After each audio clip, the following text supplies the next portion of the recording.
RCP Notícias. Já são 7 horas em Cabo Verde, por isso mesmo vamos para as notícias no primeiro jornal. Vamos conhecer a abrir os destaques desta edição.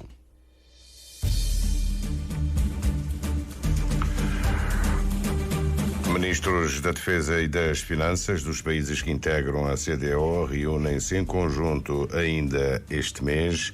Vão estudar mecanismos para pôr de pé uma força de intervenção rápida. O sector das pescas pode ser uma alternativa ao turismo enquanto motor do desenvolvimento económico, pode, mas com correções. Conclusão retirada de um estudo sobre o potencial da economia azul para o crescimento sustentável do sector das pescas, um estudo liderado por professor da UniCV, João António Furtado Brito. O governo vai subsidiar projetos agrícolas de cultivo em estufa, à semelhança do que já acontece com a produção gota a gota. A comunidade de Altemira, em Santo Antão, conhecida por ser uma grande produtora de aguardente na ilha, Dominguinhas, há 3 unidades de produção, produzem entre 4 a 5 mil litros por ano. A dificuldade sempre, a falta de estrada.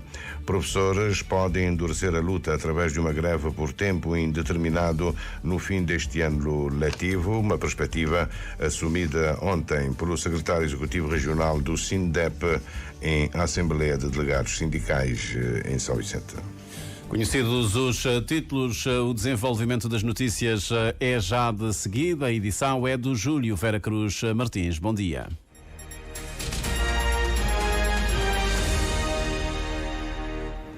Votos renovados de bom dia, gratos pela preferência que nos dá. Os ministros da Defesa e das Finanças dos países que integram a CDO reúnem-se em conjunto ainda este mês e com uma agenda definida pelo Conselho de Mediação e Segurança na sessão extraordinária realizada ontem em Abuja, Nigéria.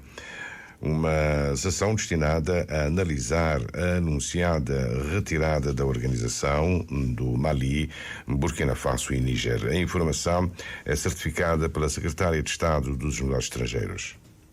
O que nós entendemos ser necessário é de haver efetivamente um reforço para combater o terrorismo na nossa sub-região.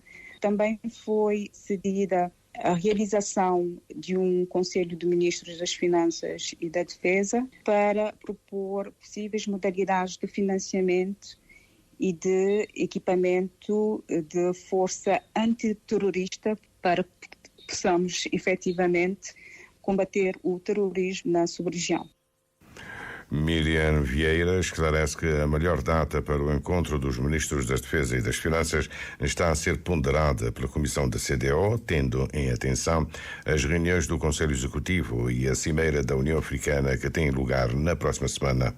A Secretária de Estado dos Negócios Estrangeiros faz notar que o Conselho de Mediação e Segurança aconselha a intensificação dos contactos diplomáticos com os 3 países que ameaçam sair, o Mali, Burkina Faso e Níger. As delegações manifestaram a sua preocupação com o agravamento do cenário nesses países, nomeadamente com a questão da segurança nesses 3 países que vêm sendo assolados com extremismo violento e o terrorismo. Os países também acordaram que os canais diplomáticos devem continuar abertos para maior aprofundamento do diálogo com as autoridades de transição nesses 3 países. Portanto, há que se fazer um esforço complementar para o reforço desse diálogo, a fim de serem encontradas algumas soluções que se impõem para que, de facto, esses países possam também vir a reconsiderar o pedido de retirada da CDO. Uma eventual saída dos 3 países da CDO, sublinha Miriam Vieira, acarreta maiores desafios tanto a nível da integração económica como no plano da segurança da região. A situação no Senegal continua tensa, a classe política é dividida. Os defensores do adiamento das eleições presidenciais defendem que a comissão de inquérito parlamentar deve primeiro apurar as denúncias de favorecimento por 2 membros do Conselho Constitucional a favor do candidato apoiado pelo partido maioritário. Entre os partidários do adiamento está o candidato Karim Wade, deixado fora da corrida pelo Conselho Constitucional. A conclusão do inquérito, na linha dos argumentos do presidente senegalês Macky Sall, contribui para evitar suspeições sobre a transparência do processo eleitoral. Os partidários da manutenção da realização da eleição no próximo dia 25 estão agora organizados numa frente ampla que integrada por partidos, entidades religiosas, sindicatos e organizações profissionais. Ontem, em declarações à imprensa, o Presidente da República, José Maria Neves, diz que está a acompanhar o processo. É fundamental encontrar agora os entendimentos, os consensos, através do diálogo entre todas as partes, para se repor um calendário eleitoral o mais rapidamente quanto possível, para se evitar vazios que possam ser ocupados por grupos extremistas e levar a uma degeneração da situação de segurança no Senegal e a desestabilização e a erosão do processo democrático no país vizinho. Em termos formais, as eleições presidenciais no Senegal estão agora marcadas para 15 de dezembro. Poderiam ter sido em agosto, mas é uma época chuvosa. O sector das pescas pode ser uma alternativa ao turismo enquanto motor do desenvolvimento económico? Pode, mas com correções. A conclusão é retirada de um estudo sobre o potencial da economia azul para o crescimento sustentável do sector das pescas em Cabo Verde, um estudo liderado pelo professor da UNICV, João António Furtado Brito. O estudo, que analisa dados coletados entre 1993 e 2021, conclui que há sobrepesca em Cabo Verde. Constatei que a pesca que está a ser feita, ou seja, o volume está superior a um nível sustentável, ou seja, cerca de 9%, e em termos de esforço, ou seja, e a técnica que é utilizada para o pescado também está superior ao nível sustentável, ou seja, nós precisamos de reduzir o nível atual de captura de peixe e também do esforço para um nível sustentável. O estudo aconselha a introdução de correções nas opções de pesca, que neste momento a pesca representa entre 1 a 3% do produto interno bruto.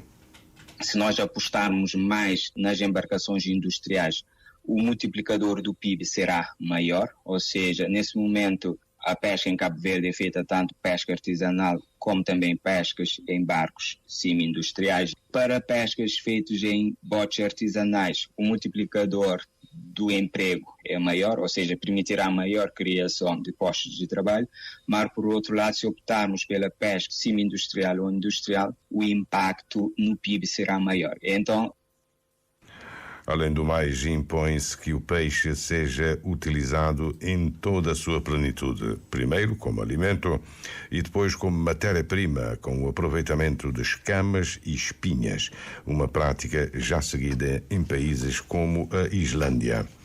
O governo vai subsidiar projetos agrícolas de cultivo em estufa, à semelhança do que já acontece com a produção gota a gota. A informação é avançada aos jornalistas pelo secretário de Estado da Economia Agrária.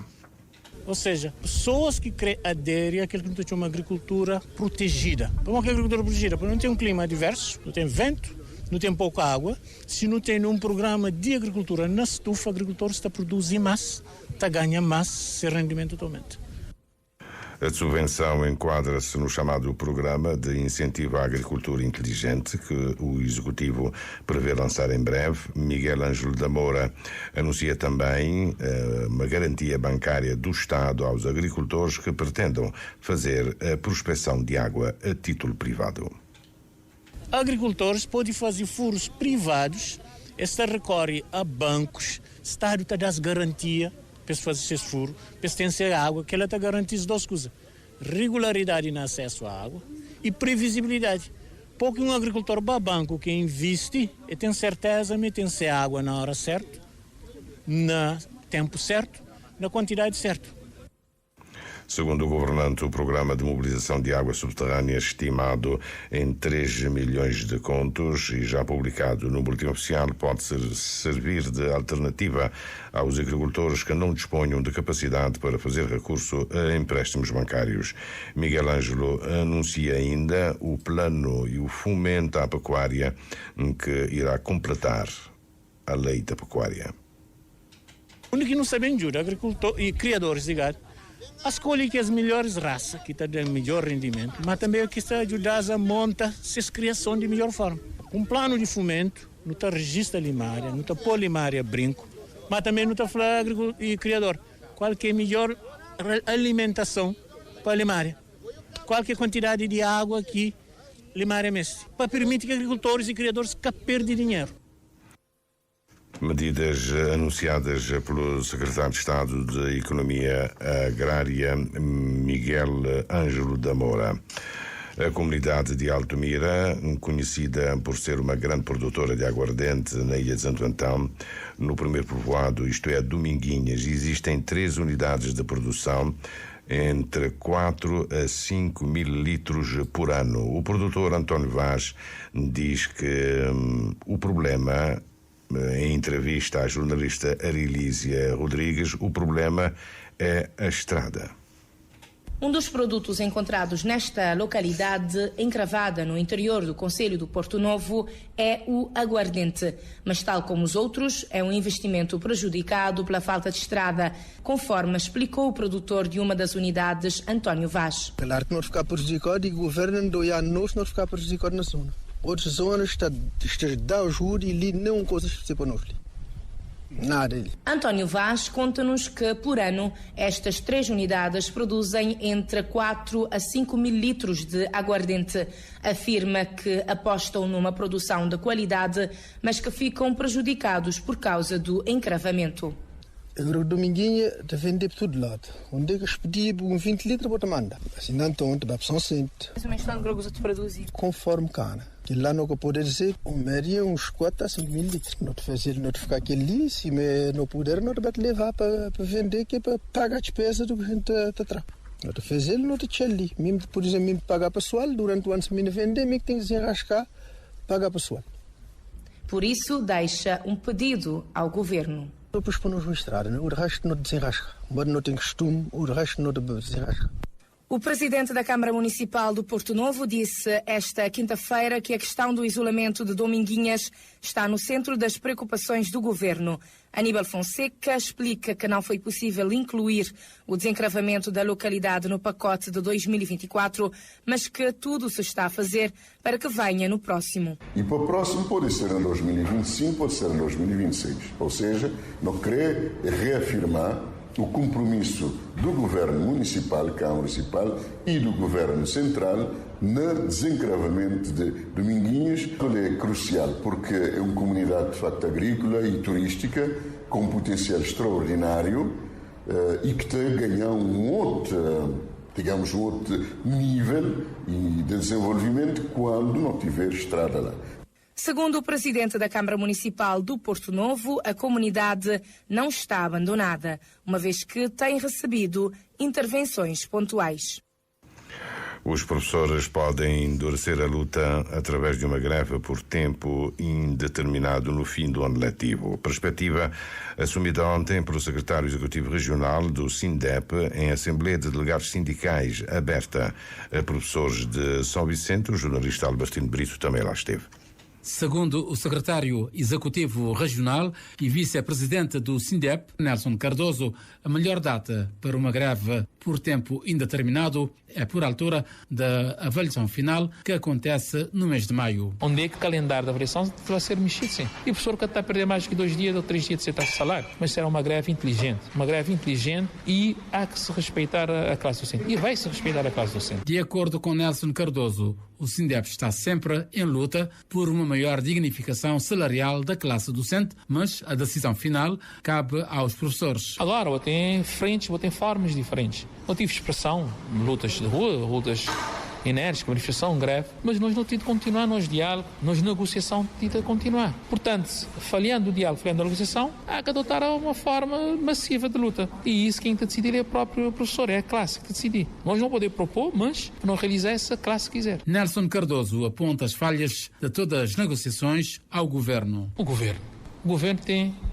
vindo só com promessas em forma de proposta. O sindicato já apresentou claramente qual é que é a maior reivindicação da classe docente. É a melhoria salarial, é a dignificação do salário. O professor é uma classe especial. Não é que é melhor, é uma classe que exige formação especializada como as outras. Então que tenha um salário também digno da função, da importância, do papel que ele tem. É esse que o professor tenta lutar. Professores que tenta lutar para escudos, professores que tenta lutar para valorização, para dignificação. Esse que é importante. Agora, quando o governo tenta manipular a sociedade, que professores querem dinheiro e que te dá para construir portos, é mentira. Nem todos os professores são licenciados. Metade ou mais que têm licenciatura. Portanto, o que o governo te apresentar é uma falácia. É uma tentativa pouco séria de pôr a sociedade contra o professor. O professor tenta lutar de forma justa e legítima. O professor tenta pedir respeito e valorização. Portanto, é isso. O governo que tenta ser sério e o governo que tenta sentar com algo palpável. O Sindicato Nacional de Professores promoveu uma Assembleia de Professores sob o lema A Situação Laboral e Negocial da Classe Docente, Posição e Proposta do SINDEP. A Associação para o Desenvolvimento de Fonte Lima é um finalista, concorre ao prémio da Competição Desportiva e Solidária Internacional que decorre em Marrocos, já vai na 10ª edição. Saraouia é o nome da competição, que envolve apenas mulheres, realizada pela Agência de Cooperação Internacional Marroquina desde o passado dia 3 e que termina hoje na Nivaz. Cabo Verde está representado na Saraouia 2024 pela atleta Admila Lopes, natural de Fonte Lima, e que disputa o prémio em dupla com a sua colega Fanny, de Madagascar. A Associação para o Desenvolvimento de Fonte Lima é uma das 130 associações inscritas nessa competição multidesportiva, conforme explica a atleta Admila Lopes. Eu vou fazer 13 km de bicicleta, depois vou fazer corrida orientada, pode ser 8 km. Depois vou para de novo, vou para a bicicleta, vou fazer, por exemplo, uns 11 km. Depois tem bootcamp, e tem canoa também, e tem busca de tesouro, que foi a última etapa que nós fazemos. Então, está compreende de uma semana, estava dentro do ano, já que e aquele ano ali é o 10º aniversário. Embora considera ter uma boa prestação nas provas, Admila Lopes não desprecia a experiência de algumas duplas adversárias. Tem muitos competidores que eles já é ideal, que escalão 1, tem competidores que já fazem maratona, tem competidores que já fazem triatlon, que é uma competição que acho que tem 100 e tal quilômetros. Onde que está fazendo bicicleta, depois está de bicicleta, está fazendo natação, depois de natação está fazendo corrida, que é da nacional. Então, eles já têm mais experiência, assim, digamos, mas não consigo manter, não consigo deixar a quarta posição e não consigo manter porque já é bom, né?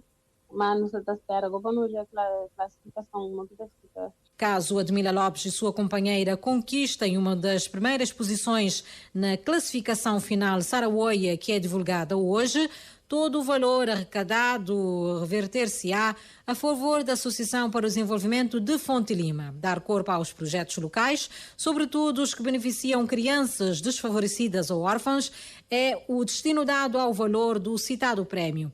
A 10ª edição da Saraouia, que termina hoje, contou com a participação de mais de 700 participantes de 25 nacionalidades e 130 associações comunitárias foram inscritas.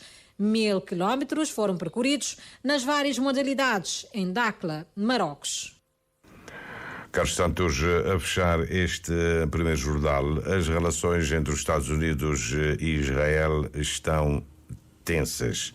O exército israelita bombardeia Rafah hoje, uma cidade no sul de Gaza, onde mais de 1 milhão de palestinianos estão deslocados pela guerra. Os Estados Unidos dizem temer um desastre humanitário, consideram a resposta israelita contra o Hamas excessiva. O governo norte-americano anunciou a morte ontem e confirmou a realização de ataques contra os Houthis no Iêmen. Os ataques israelitas a Rafah continuam e há mais vítimas. O Crescente Vermelho lamentou a morte de 3 crianças no ataque. Como disse há pouco, os Estados Unidos anunciaram ontem que realizaram ataques contra 4 drones de superfície e 7 mísseis de cruzeiros pronto para serem lançados contra navios no Mar Vermelho. O secretário de Estado norte-americano está agastado, Carlos Santos, com a posição do primeiro-ministro Netanyahu, que faz orelhas moucas e diz que vai até o fim a liquidação total do Hamas. Passam agora 21 minutos das 7 da manhã, fim de linha nesta edição do Primeiro Jornal, edição para hoje, sexta-feira.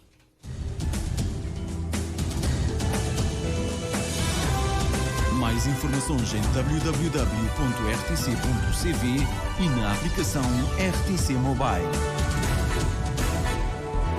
RCV, o rigor da notícia e o melhor da informação a cada hora.